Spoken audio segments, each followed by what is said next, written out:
Welcome, witches and wizards, to the most iconic cobble streets of one of the most magical marketplaces in the wizarding world, Diagon Alley. Today I'm taking you through a journey of each shop Harry Potter visits on his visit to Diagon Alley as per the book. Shops that are not mentioned in the movies, and I'm really hoping that HBO includes it in their series. So grab your shopping list and handful of galleons. Keep your eyes peeled for goblins. Let's get a few snowy owls or maybe a rat. Time to go shopping. The Gringotts Visiting Bank. Yep, it's a bank for the wizarding world. Gringotts, said Hagrid. The safest place in the world for anything you want to keep safe. Except maybe Hogwarts. So goblins are known for their distrust of wizards. There's like a bit of a feel there, and their fierce protection of treasure. So that's a little bit about the people that look after the bank. Gringotts has hidden vaults deep underground, accessible only by high-speed cart. Hopefully in the new HBO series we see a lot more of that entry point and how those tunnels look. It was amazing to see that. Harry has a vault in Gringotts where his money's stored from, like his parents. That was number 687. Fact check me on that. I'm sure it's 687. The high security vault is for Harry's belongings, but then Hagrid visits. It's that day. The vault is 713, which housed the Philosopher's Stone. So it's nice to see that they're in quite close proximity. Like the stone was only what? That was interesting. That the Philosopher's Stone was quite close to that. I like that. Ollivanders. Wand shop where Harry gets his wand. So as a quote from Ollivander's shop there, Mr. Ollivander, I remember every wand I've ever sold, Mr. Potter. Let me know if I did a good job of that. So Harry's wand is 11 inches, Holly Phoenix feather, shares a core with Voldemort's wand. So I like what they did there. That's like a nice connection in the writing in the movie. Like the fact that they mentioned that was very good, because now we know that if there's ever a duel between the two, it's going to be difficult to see who's going to be the winner. And maybe they can use each other's, possibly. Garrick Ollivander is considered the best wand maker in Britain. Interesting. That's a fact. Trivia. The shop's slogan on Ollivanders is "Makers of fine wands since 382 BC. There's a Madame Mulkin's robes for all occasions. If you're down Diagon Alley, make sure you check that one out. There's a shop for wizarding robes and Hogwarts uniforms. There's a quote from there. That will be Madame Mulkin's robe shop. You'll get uniforms there, Hagrid. Harry meets Draco Malfoy here for the first time.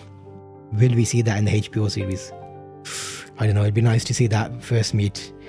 The shop also makes dress robes and formal wear used in the Yale Ball. So the Goblet of Fire yet to come. Seems like miles away, but once we get into these, and if you binge these episodes, it's going to be like, what? We're already at the ball? Robes are enchanted to adjust size as needed. So it's almost like, you know, when there's the jacket in Back to the Future and you push the one and the arms. I'm thinking about that. But obviously this is more magical than that. Flourish and Blots is a good shop, which we saw a bit about in the Chamber of Secrets. So that's the main bookshop for scroll books and magical texts. Quote. And here we have Flourish and Blots, where you'll get your books, Hagrid. Gilderoy Lockhart holds a book signing here in Chamber of Secrets. A bit of trivia there for you.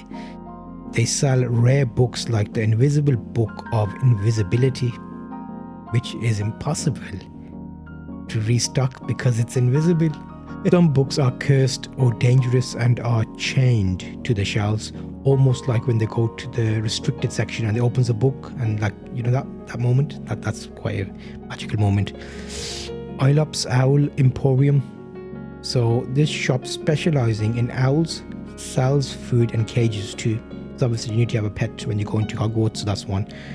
They brought Harry an owl, a beautiful snowy owl, as white as the snow.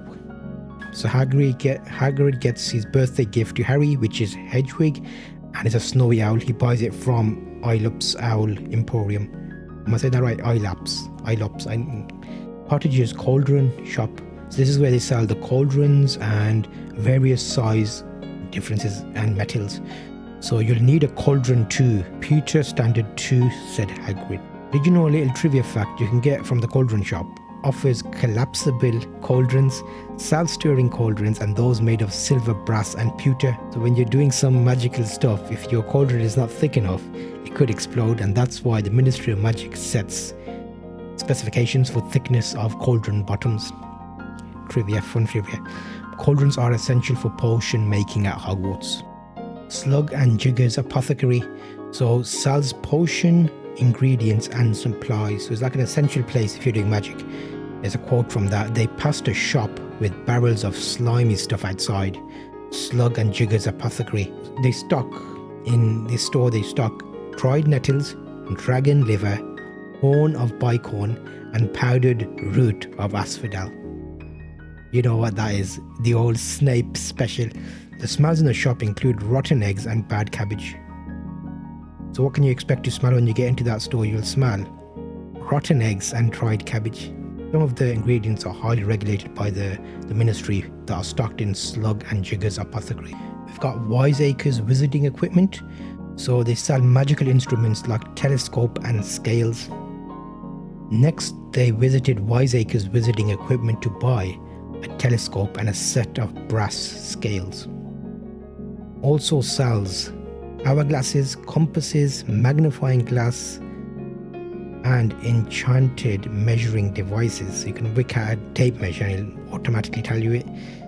Wait, is that similar to the one he uses to measure the... Okay, remind me of that moment. Who was it? Let me know in the comments. I'm sure someone takes out a tape measure and it comes down and it goes back up again. It was the lady in pink, which I don't like very much, and she measured the short professor that does the name is on the tip of my tongue. Dolores Uxbridge. Yes, that's her. And the professor, the short one that she measured up to see if she's doing that. Yeah, you know what I mean. Sometimes I have these mind blanks, so you have to fill in the blanks for me there. Okay, so Wiseacre's, these instruments are used in astronomy and potions classes that they sell in the visiting equipment shop. The shop reappears in the video games and Visiting World theme parks. Quality Quidditch Supplies is a store that functions as a Quidditch gear and broomstick store. Is that the one he gets the Nimbus 2000? He stared through the window at broomstick. It was a Nimbus 2000. So the Nimbus 2000 was the fastest broom on the market in 1991. So if the HBO series follows this, will we have the same? I'm sure we will, because looking at the pictures, they're kind of setting it in that era. Later stocked the firebolt which Harry gets in Prisoner of Azkaban, and Ron Weasley dreams of owning a broom from here in the Chamber of Secrets.